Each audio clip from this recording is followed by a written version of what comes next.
welcome to my channel. I'm Stasia and I recently lost almost 50 pounds following a whole food plant-based diet. So it's 47 pounds to be exact. But I want to preface this video with saying that that did not always come easy to me. I've actually been on a plant-based diet for many years, and it actually isn't until recently that I've started to finally figure out the weight loss side of it. And ever since I did, it's almost like just everything kind of clicked and, it's been going really well for me. It genuinely is really hard for me to even wrap my head around the fact that just several months ago, I used to look like this.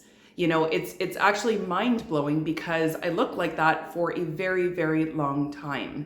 And now I'm so excited that today I actually just took this picture. And honestly, it's still kind of hard for me to even believe what I've accomplished in these past several months. So side tip here is always remember to take some before, during, and after pics. You will not regret it. All right, and if I'm being honest here, there are probably several things that I wish that I knew before starting my weight loss journey that would have helped me out tremendously had I known them all these years that I struggled. So I ended up settling on these three that I'm going to be talking about in today's video. 3 things that I really wish I knew before starting my weight loss journey and I feel could be really helpful to you as well. All right, before we jump into the video, in case you are in need of some more oil-free, whole food plant-based recipes that are all weight loss friendly, and in fact, the exact foods that I ate to get this weight off, then right now, all of my weight loss recipe ebooks are on sale for only $5.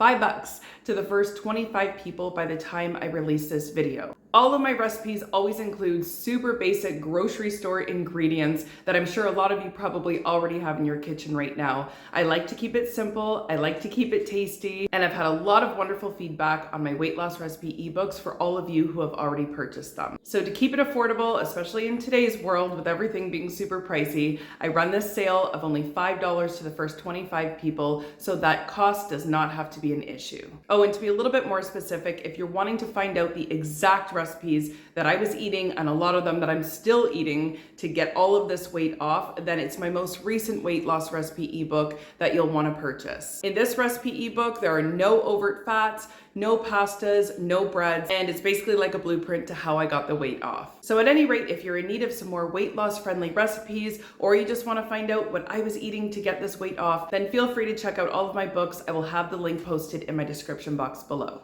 All right, so let's get into it. So the first thing that I wish I would have known before starting my weight loss journey, and I'm talking even from years ago, is that the number on the scale isn't everything. Oh, how I wish I would have realized this much, much sooner. Oftentimes we obsess over this number on the scale. I know I was guilty of that in the past, weighing every single day, finding myself really consumed by whatever that number was telling me. And in fact, so much so, I don't even weigh myself all the time anymore. Now, there's a lot of different schools of thought behind this. Some people prefer to weigh every single day. Some do it once a week, once a month. Some don't weigh enough. There's lots of different ways that we can do this. For myself, I found that the sweet spot is just kind of once every couple of weeks or every 3 weeks or so, I'll hop on the scale just to kind of make sure that I'm still going in the right direction, that I, haven't gained any. I'm okay if even I'm the same weight or if I've lost more, but I definitely don't want to see the scale go up. Doing it like that has relieved a lot of unnecessary pressure that I used to put on myself. And I don't know about you guys, but for me, when I didn't like the number on the scale, that could actually be the reason that I would throw in the towel, because I would feel, a bit defeated, like everything that I'm doing is not working, so what's the point? And unfortunately, human nature is that we want everything super fast, immediate, and especially when it comes to weight loss, we feel that way. Anyway, so for me, weighing myself every day was not the answer. But whether it is your thing to weigh every day or once a week, or like me, just kind of sporadically, here's some stuff that you might want to keep in mind that I really wish I would have realized sooner. So while the number on the scale is some important data that does help us on a weight loss journey, something to keep in mind is that it's just generalized data. And what I mean by that is that it just doesn't tell us the whole picture. Now, I'm just talking about, your basic scale. I have a digital scale. scale, nothing too fancy. I know that they have some top of the line scales that will break down every last little bit of information for you.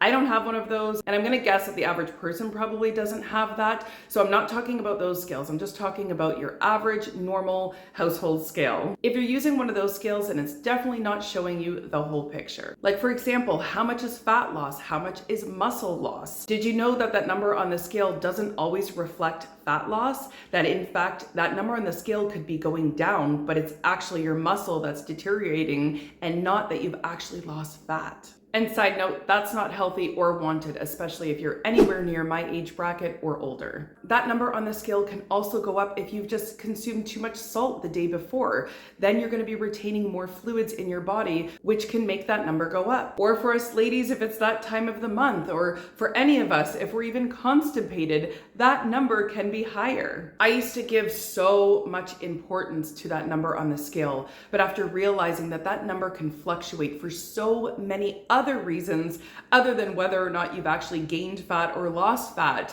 that was mind-blowing to me. And so for now, I just use that number on the scale more as kind of like a guideline that I am going in the right direction as far as my fat loss goes. I check in with it from time to time because I do believe that checking in is important. You don't want to just not weigh yourself at all, because absolutely it can help to make sure that things are progressing the way that you want them to. But for me, obsessing over it from day to day, knowing how many different fluctuations can happen for so many reasons other than actual fat loss, it just seems a little bit redundant for me at that point. So for me now, I understand that that number is only reflecting a piece of what is going on with me. What I like to focus on now is how my clothes are fitting. You know, I've dropped several pant sizes since starting this weight loss journey. That feels more fantastic than any number on the scale for me could. My body is healing, I'm feeling better, my energy is up, I feel in higher spirits. These are all things that often we don't give enough credit to. We don't even pay attention to that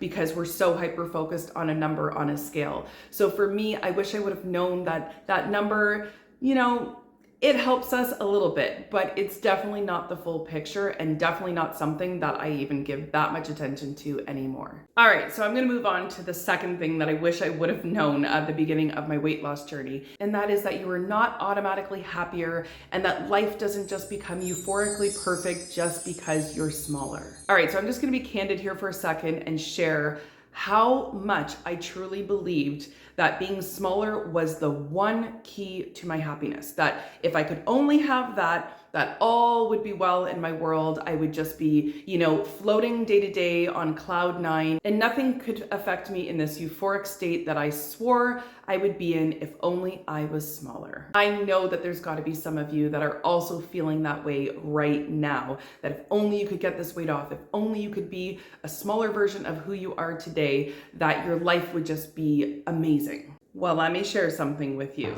That is one of the biggest lies that we tell ourselves. And I know some of you might be saying to yourself, that doesn't apply to me. This girl does not know what she's talking about. That's all I need. So let me explain something to you. After you lose the weight, sometimes it can actually become even more mentally taxing trying to understand and love this new body that you're in. See, there's another part of weight loss that is not glamorized. There's another part of weight loss that is not really even talked about a lot. When it comes to weight loss, we just think skinnier, prettier, new clothes, you know, feeling more attractive, being more attractive. We just focus on all the positive aspects that we perceive weight loss to have. But unfortunately, no one really glamorizes stretch marks, loose skin, deflated lady parts, you know, body dysmorphia. These are all real issues that can come along with weight loss. It's actually kind of weird because on one hand, you're in this smaller body, which, you know, for most of us, that's a good thing. But then on the other hand, you can find yourself being super critical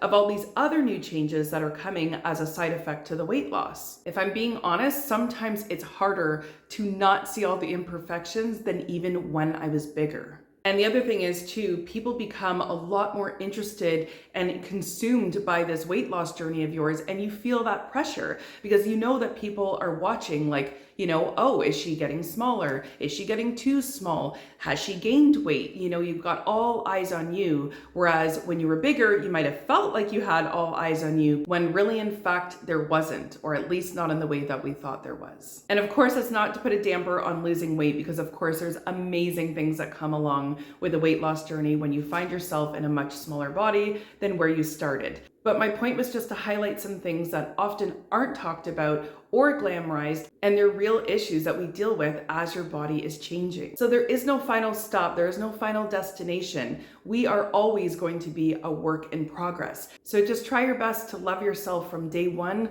right on through the journey, right on to the end. So I hate to break it to you, but you don't automatically just get happier because you're smaller. So you might as well start being happy now. All right, so that brings me to the third thing that I wish I would have knew before starting my weight loss journey, and that is that whatever we did to lose the weight is what we are signing up forever to keep it off. And this one is a big one. Why? Because this differentiates a diet versus a lifestyle. So many times in the past, I was willing to do whatever just to get the weight off. You know, all these crash diets, it didn't matter if it, required starving myself or eating only one type of food or eating foods that I didn't like. Like, it really didn't matter because I was just so desperate at times to get smaller. But when you do this, when you have this type of rushed mentality about losing weight, the joke is actually on you. Because whatever you're doing to lose the weight is what you actually have to keep doing even after you've lost the weight.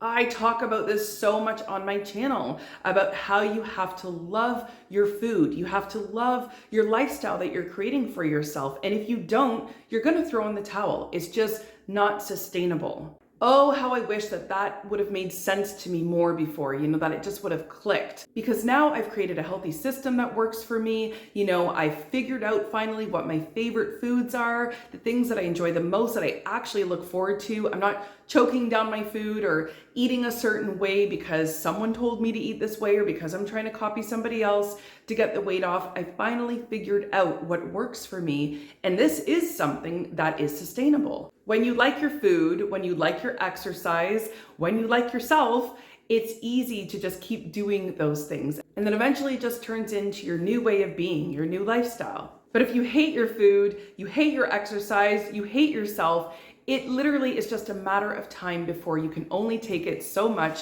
and you throw in the towel. So please, I really encourage you to find something that's enjoyable to you because it's 100% possible. There are so many wonderful recipes out there. I love my fiber protein shakes. I love my green smoothies. I love my huge salads. I love my starches. I don't subscribe to eating food anymore that I genuinely don't care for. And because of that, eating has become enjoyable for me. And trust me when I say that is the only way that you will be able to sustain doing what you're doing long enough to be able to get the weight off.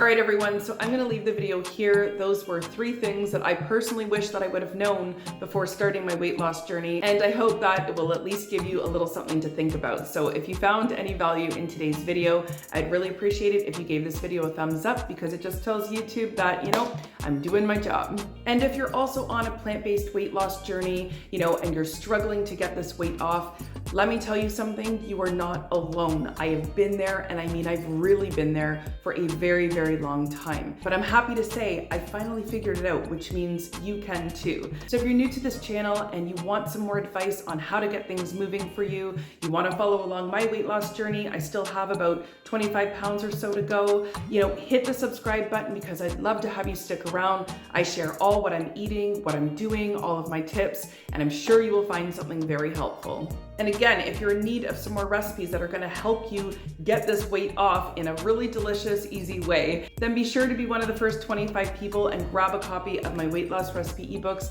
for only $5. Link is in the description. Thanks so much everyone for watching, and we will see you in the next one.